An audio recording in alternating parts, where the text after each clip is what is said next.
muito com o Vademecum, porque hoje é mais questão teórica, né? Você vai gravar a partir de agora. Nós vamos falar sobre a relativização da coisa julgada.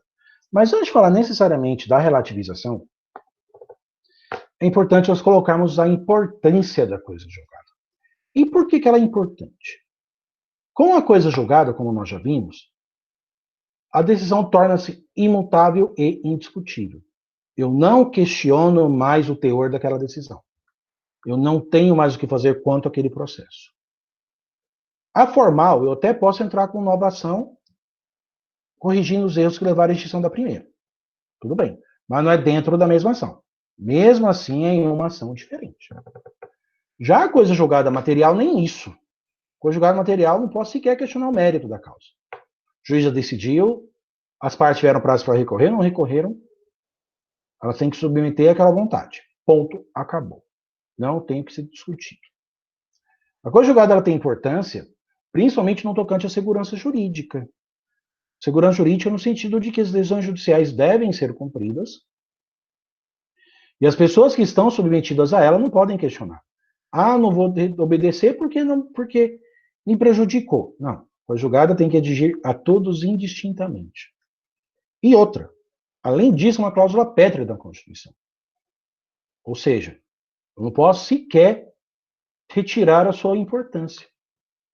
Vamos lembrar do artigo 5º 36, se não me falha a memória, que diz que a lei não irá ferir ato jurídico perfeito, direito adquirido, nem coisa julgada. Ou seja, deve decidir daquela forma e aquela decisão tem que ser cumprida e ponto. Porque a coisa julgada ela é obedecida, ela deve ser obedecida. Deve ser obedecida para quê? As decisões judiciais sejam cumpridas, aquelas pessoas que têm o direito, que esse direito possa ser exercido, e aquelas que têm a obrigação tenham consciência de que se não cumprirem voluntariamente, terão que cumprir à força, mais cedo ou mais tarde. Daí a importância fundamental da coisa julgada. Só que tem algumas questões, pessoal. Por exemplo, e se a coisa julgada for, por exemplo, baseada em uma lei inconstitucional? Em uma lei que deixa de existir? Ou, por exemplo, o juiz condena em algo que o ordenamento jurídico proíbe e as partes não se ativeram a isso. Simplesmente não recorrem, faz coisa julgada, tem que ser cumprida, só que não tem lei que respalde aquela ação. É possível que aconteça? É bastante raro, adianto. Mas pode acontecer. Então, nestes casos, surgiu algumas correntes doutrinárias falando sobre a possibilidade de a coisa julgada em alguns casos. Lembrando, esses casos são excepcionais, no sentido de... Alguém colocou quebranto em mim, não é hora de eu bocejar, mas enfim. Não foi você, né, Daiane? Ainda bem. Brincadeiras à parte. Mas existem situações em que a lei da coisa julgada nem sempre tem que ser cumprida, não tem que ser cumprida.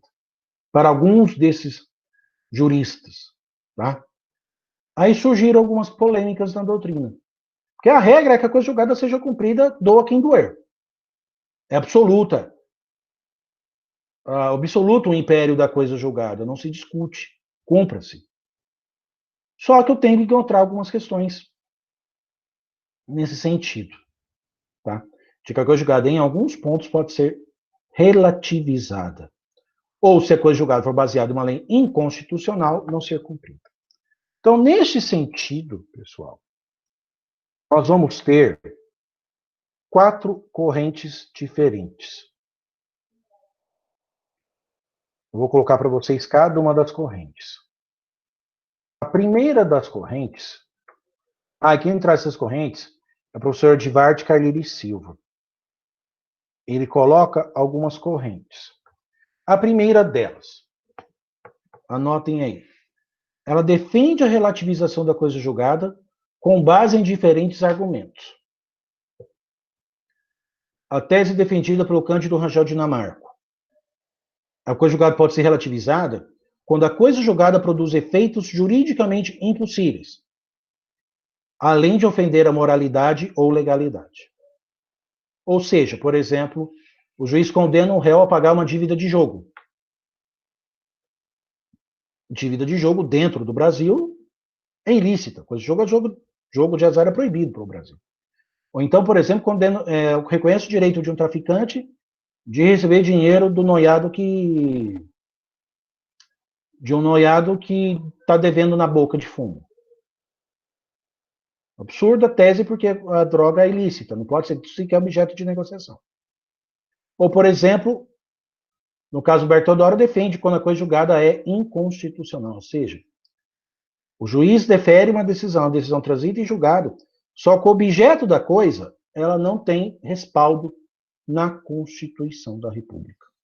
Por exemplo, um contrato que faz distinção entre homens e mulheres. Homem tem direito a X, mulher tem direito a meio X. Isso não pode. O artigo 5º, 2º coloca que homens e mulheres são iguais em direitos e obrigações nos termos da Constituição. Posso até tratar a mulher de forma diferente? Posso, mas para beneficiá-la, nunca para prejudicá-la em razão das diferenças biológicas. Essa é a primeira corrente. A segunda corrente, ela coloca um meio termo. Quem defende essa corrente? Dois juristas novos, até muito bons. Eu já li obras dele, eles são muito bons. O Sérgio Gilberto Porto e o José Maria Rosa Teixeira. O que eles falam? Eles defendem a criação de novos instrumentos processuais que permitam modificar a coisa julgada em casos excepcionais, sem que com isso possa ocorrer a relativização da coisa julgada. Seria uma solução adequada. O problema seria ele encontrar esse tipo de instrumento. Por quê? Porque para ter esse instrumento, teria que criar a lei. Criar uma lei e modificar a Constituição. Vamos começar primeiro pelo projeto de lei. Projeto de lei, qualquer deputado pode ter iniciativa, o senador, passa pelas comissões, só que encontra um obstáculo no artigo 60, parágrafo 4º. Que eu não posso abolir qualquer tipo de cláusula pétrea. Eu posso acrescentar cláusula pétrea, retirá-las nunca. Então teria obstáculo nesse sentido. O projeto de lei encontraria esse obstáculo. Uma emenda à Constituição piorou. Eu preciso de quórum qualificado, 2 turnos em cada casa. E o controle de constitucionalidade é muito mais rígido. Então não tem como criar esse instrumento que modifica a coisa julgada em casos excepcionais. E que casos excepcionais seriam estes? Por que poderia ser modificado nesses casos e em outros não? Até tem um instrumento que modifica a coisa julgada, só que é a ação rescisória. A ação rescisória é totalmente diferente desse instrumento novo que os professores colocam. Tá? Então, essa segunda, embora seja razoável, na prática ela se torna inviável porque ela não passa pelos controles de constitucionalidade. Não passa pelas comissões de Constituição e Justiça. Porque os parlamentares vão verificar o artigo 60, parágrafo 4º. O artigo 60, parágrafo 4º fala que direitos e garantias individuais não podem ser objetos de emenda à Constituição. Para aboli-las ou para modificá-las. Eu posso acrescê-las. Daí, eu verifico que direitos e garantias fundamentais, dentre os quais está a coisa julgada. Daí eu não posso modificá-la. Tá? Essa segunda, ela é pouco utilizada. Tá? A terceira corrente, eu vou passar para vocês agora, ela já é mais utilizada, porque ela é taxativa. A relativização da coisa julgada é impossível. Não tem como relativizar a coisa julgada. Aqui quem defende essa tese? Ovidio Batista, Luiz Guilherme Marinoni, que eu já falei que é o melhor processualista que nós temos. Ao lado do Fred Dias Júnior, que compartilha dessa mesma corrente. E o José Carlos Barbosa Moreira. O primeiro e o terceiro são falecidos, mas suas obras ficaram para a eternidade porque são fantásticas e servem de base para o atual ordenamento jurídico. Então, essa tese da relativização da coisa julgada, na concepção deles, é impossível. Tá? É a corrente mais adotada. Todavia, existe uma quarta corrente, e ela é adotada mais em processos executivos.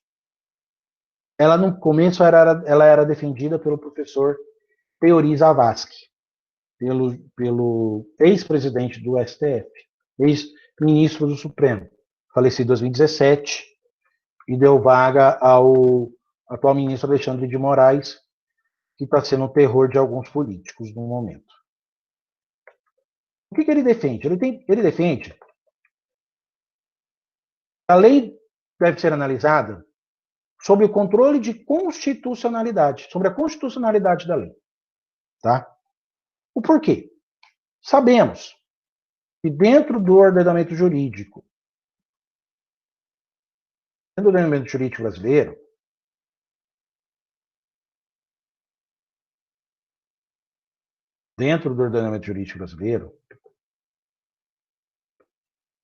existem uma série de questões, principalmente quando uma lei deve ou não deve ser considerada inconstitucional, ou seja, quando a lei é válida ou quando a lei não é válida. Vamos ler o conceito prévio que eu coloquei para vocês, melhor explicar depois. Examina a questão do tema sob os prismas da exigibilidade de títulos executivos,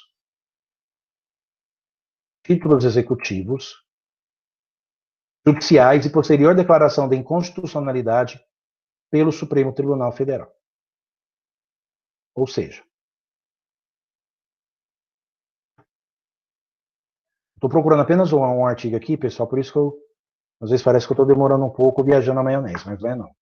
Estou procurando o artigo para facilitar a explicação por parte de vocês. Achei. Achei aqui o que eu queria. O que o professor Zavascki colocou nesse sentido? Sabemos que o objetivo de uma sentença qual é? O objetivo de uma sentença é a confecção do título executivo, ou seja, que a pessoa cumpra aquela decisão. A sentença forma o que a gente chama de título executivo judicial. Se a parte cumprir voluntariamente, ótimo, perfeito. Se não cumprir voluntariamente, aí eu entro com o pedido de cumprimento de sentença para que a parte pague em um determinado período, e se não pagar voluntariamente, o seu patrimônio paga as dívidas. Muito bem. Feito essa questão, o professor Zavascki criou a tese, e que hoje também está consolidada, no artigo 535, parágrafo 5º do CPC, o seguinte raciocínio, em que é absolutamente válido. Qual é o raciocínio? O primeiro momento, uma lei é válida. O autor entrou baseado em uma lei, baseando-se em uma lei, fazendo pedido contra o réu. O juiz acata a tese do autor, condena o réu a pagar com base nessa lei. Essa lei está vigente. Depois de um tempo, a decisão transita em julgado, faz coisa julgada. E lá na frente, o autor vai querer cumprir essa decisão. Depois de transitada em julgado. Aí não pode mais modificar a sentença, ele vai cumprir a decisão, vai tentar cumprir a decisão. Só que no meio do caminho, ocorre que o Supremo julgou aquela lei, que embasou o direito do autor inconstitucional. Ou seja, aquela lei não foi recebida pela Carta Magna. Aquela lei não tem o controle da Constituição. Ou o controle que foi feito de constitucionalidade foi reprovado. Ou seja, aquela lei não está em harmonia com a Constituição. E uma lei que não está em harmonia com a Constituição é uma lei que não existe. É uma lei que pode ser revogada, pode não ser cumprida, porque uma lei, para começo de conversa, ela tem que ser constitucional. Ela tem que estar eivada de constitucionalidade. A lei tem que ser constitucional. Se a lei for inconstitucional, ela não tem validade. Tudo bem que depois o Supremo tem que comunicar ao Senado, o Senado tem que editar o decreto legislativo para tornar aquela lei sem efeito, de acordo com o que diz a Constituição. Todavia, pode acontecer de essa decisão do que o Supremo julgou já teve validade imediata, ou seja, aquela lei não tem mais validade. E como que fica as decisões que transitarem em julgado, aqueles processos de cumprimento de sentença, que tem que ser aquela que cobra aquela decisão, e depois essa lei que embasou aquela decisão anterior se torna inconstitucional. Quando o Supremo julga a lei inconstitucional, é importante apontar aos senhores que ele pode tanto julgar a lei totalmente constitucional, não tem validade nenhuma, como pode modular os efeitos dessa decisão para os processos anteriores. Processos foram protocolados anteriores à sua inconstitucionalidade. Vamos supor que o Supremo tenha sido radical.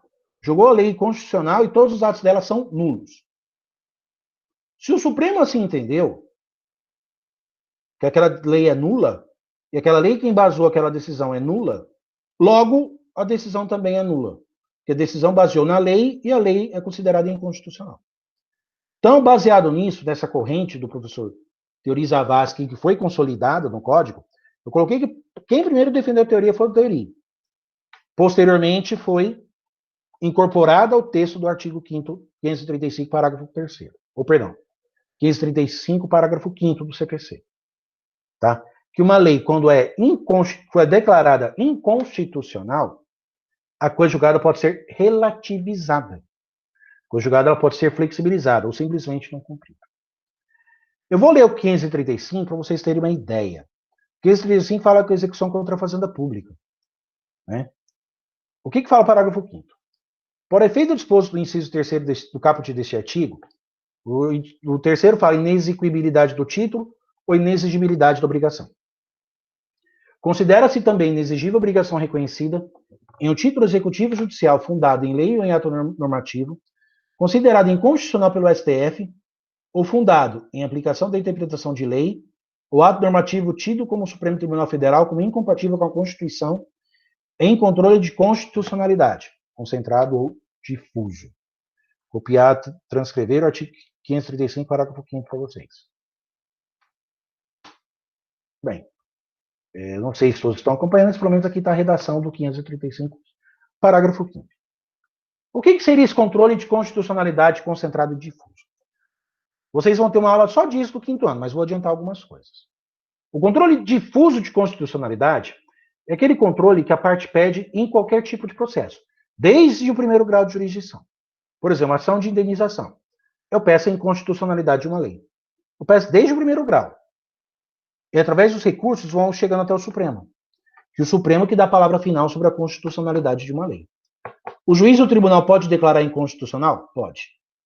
Mas a declaração de inconstitucionalidade é limitada. E tem que chegar até o Supremo ratificar a inconstitucionalidade. O controle concentrado só pode ter através de alguns remédios constitucionais.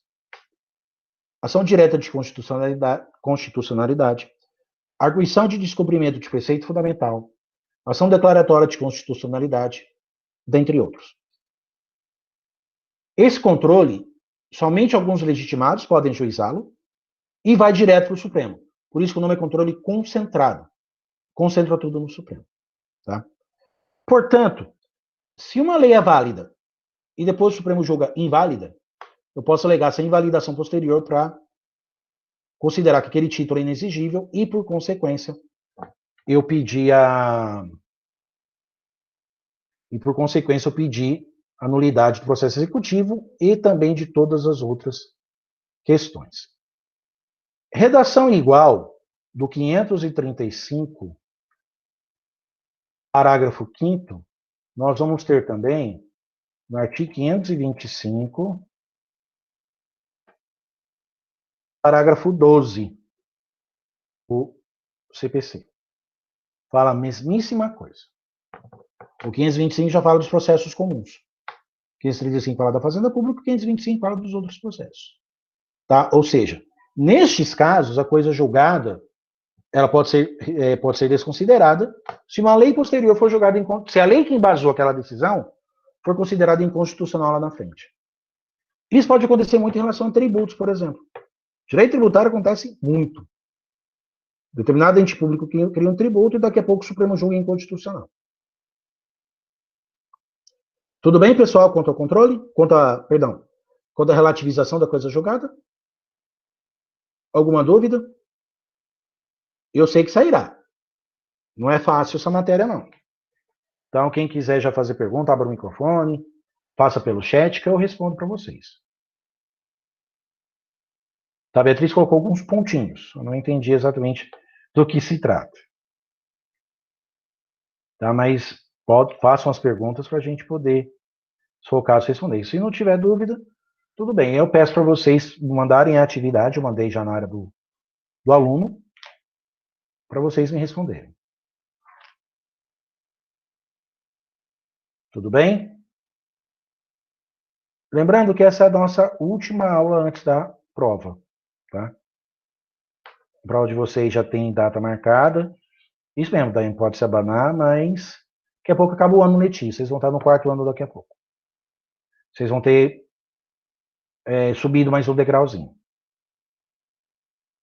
Subido mais um degrauzinho. Professor, não vai ter aula sexta? Sexta-feira é revisão. Sexta-feira é revisão. Tá. Eu tô achando que seria a última, mas sexta-feira vocês têm aula de revisão. Vou fazer uma revisãozinha para vocês. Tá? Mas a matéria mesmo acabou hoje. Tudo bem? Então, pessoal, por hoje eu encerro, já que ninguém falando mais nada de dúvidas. Mandem as atividades pelo e-mail, tá? Para a gente poder computar a presença de vocês. E desde já agradecendo a todos pela atenção. Desejando uma boa noite, bom restinho de semana e até sexta-feira. Fiquem com Deus.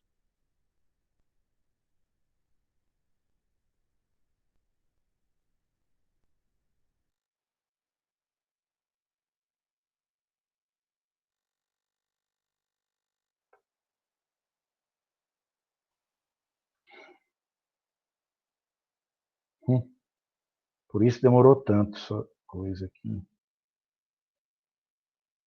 O Ministério da Saúde demorou muito para divulgar. Nossa Senhora.